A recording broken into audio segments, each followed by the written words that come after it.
Hi hello ನಮಸ್ತೆ welcome back to my YouTube channel. ಇವತ್ತು ಹುರುಳಿಕಾಯಿ ಪಲ್ಯನ ಯಾವ ರೀತಿ ಮಾಡೋದು ಅಂತ ನೋಡ್ಕೊಳ್ಳೋಣ. ಮೊದಲನೇದಾಗಿ ಅರ್ಧ ಕೆಜಿ ಆಗುವಷ್ಟು ಇಲ್ಲಿ ಹುರುಳಿಕಾಯನ್ನು ತೊಗೊಂಡು ಈ ರೀತಿಯಾಗಿ ತೊಳೆದು ಸಣ್ಣದಾಗಿ ಕಟ್ ಮಾಡಿ ಇಟ್ಕೊಂಡಿದ್ದೀನಿ. ಎಳೆದಾಗಿರಬೇಕು, ಹುರುಳಿಕಾಯಿ ಬಲ್ತಿರಬಾರ್ದು. ಈಗ ಒಂದು ಕುಕ್ಕರ್ಗೆ 2 ಹಿಡಿಯಷ್ಟು ಕಡಲೆಬೇಳೆನ ಹಾಕ್ಕೊಂಡಿದ್ದೀನಿ. ಕಡಲೆಬೇಳೆನ ಹೆಚ್ಚಾಗಿ ಹಾಕೋದ್ರಿಂದ ಟೇಸ್ಟ್ ತುಂಬ ಚೆನ್ನಾಗಿ ಬರುತ್ತೆ. ಈಗ ಕಟ್ ಮಾಡಿ ಇಟ್ಕೊಂಡಿರುವಂಥ ಹುರುಳಿಕಾಯಿಗಳನ್ನ ಇದಕ್ಕೆ ಹಾಕ್ತಾಯಿದ್ದೀನಿ. ಸ್ವಲ್ಪ ಉಪ್ಪನ್ನು ಸೇರಿಸ್ಕೊಳ್ಬೇಕು. ಹುರುಳಿಕಾಯಿಗೆ ಉಪ್ಪೆಲ್ಲ ಚೆನ್ನಾಗಿ ಹೊಂದ್ಕೊಳುತ್ತೆ.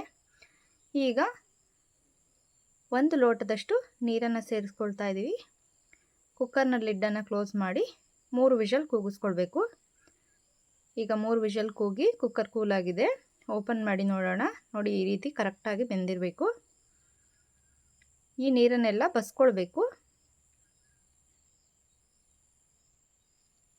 ಈಗ ಒಗ್ಗರಣೆಗೆ ಒಂದು ಬಾಣಲಿನ ಇಟ್ಟು 2 ರಿಂದ 3 ಟೇಬಲ್ ಸ್ಪೂನಷ್ಟು ಎಣ್ಣೆನ ಹಾಕ್ಕೊಳ್ಬೇಕು. ಇದಕ್ಕೆ ಎಣ್ಣೆ ಚೆನ್ನಾಗಿ ಬಿಸಿ ಆಗಬೇಕು.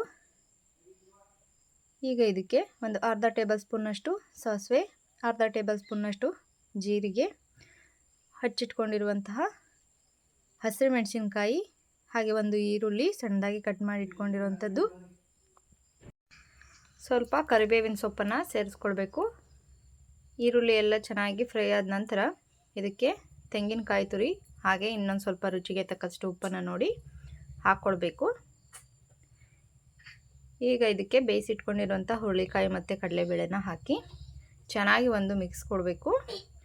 ತುಂಬ ಹೊತ್ತು ಇದರಲ್ಲಿ ಫ್ರೈ ಮಾಡ್ಕೊಳ್ಳೋ ಅಗತ್ಯ ಏನಿರೋದಿಲ್ಲ. ನೀಟಾಗಿ ಚೆನ್ನಾಗಿ ಮಿಕ್ಸ್ ಆದ ನಂತರ ಹುರುಳಿಕಾಯಿ ಪಲ್ಯ ರೆಡಿಯಾಗಿದೆ.